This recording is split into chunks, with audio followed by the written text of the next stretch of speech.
অর্ধ পৃথিবীর খলিফা, কুশাগর বুদ্ধিজীবী, রাজনীতিবিদ ওমর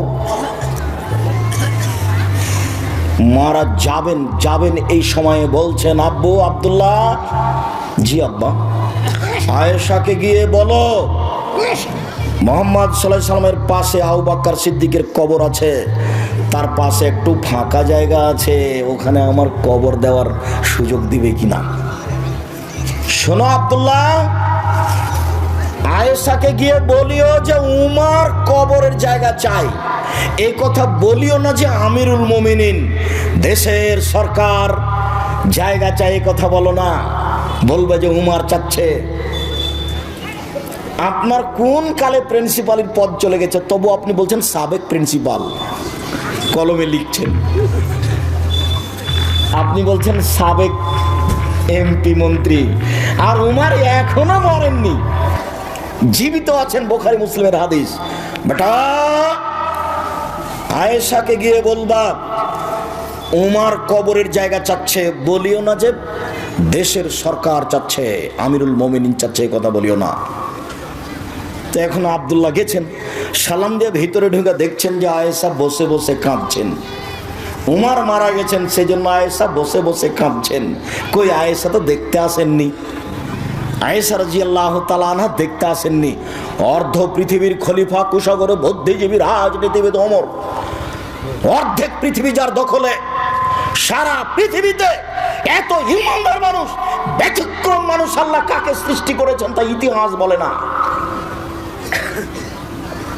মানুষ হিসেবে এত শক্তিশালী পাওয়ারফুল মানুষ পৃথিবীতে আর কে জন্ম নিয়েছে তা ইতিহাস বলে না। যার রাস্তায় শয়তান হাঁটে না, যার রাস্তায় শয়তান হাঁটে না, এত বড় মানুষ মারা গেছেন, আয়েশা রাদিয়াল্লাহু তাআলা দেখতে আসেননি, বাড়িতে বসে কাঁদছেন। আপনি আপনার স্ত্রীকে কন্ট্রোল করুন, আপনাকে বলছি, দুঃখিত, আপনি মনে কিছু নিয়েন না। আমার কথা যতই আপনাকে তিতে লাগুক, তবে আপনার প্রয়োজন আছে, এটা আপনাকে আমি মনে করাতে চাই।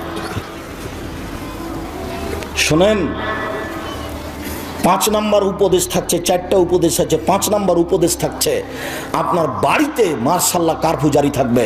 আপনার বাড়ির যেন আইয়ুবের শাসন, 44 ধারা জারি থাকবে বাড়িতে। আপনার ছেলে, আপনার মেয়ে, আপনার স্ত্রী বাড়ি ত্যাগ করতে পারে না কোনো সময়। শুনুন, 4টা কাজ করলে মহিলারা জান্নাতে যাবে, এ কথা আমি বলিনি, এ কথা মুহাম্মদ সাল্লাল্লাহু আলাইহি সাল্লাম বলেছেন। 1, 5 ওয়াক্ত সালাত। ইবাদতের জগতে ব্যতিক্রম ইবাদত হলো সালাত। 2, রমজান মাসের রোজা, সেম। 3, স্বামীকে মেনে চলা, তিতা লাগলেও মিঠা লাগলেও। উপস্থিত বৈঠকের দিনই মুসলিম বোন, আপনাকে বলছি শোনেন, আপনার স্বামীর মুখ খারাপ, দিন রাত গালি দেয়, কি করবেন? এটা ভাগ্য, মেনে নেন। ও যা বলছে বলতে দেন, মারছে মারতে দেন, গালি দিচ্ছে গালি দিতে দেন, আপনি মেনে নেন।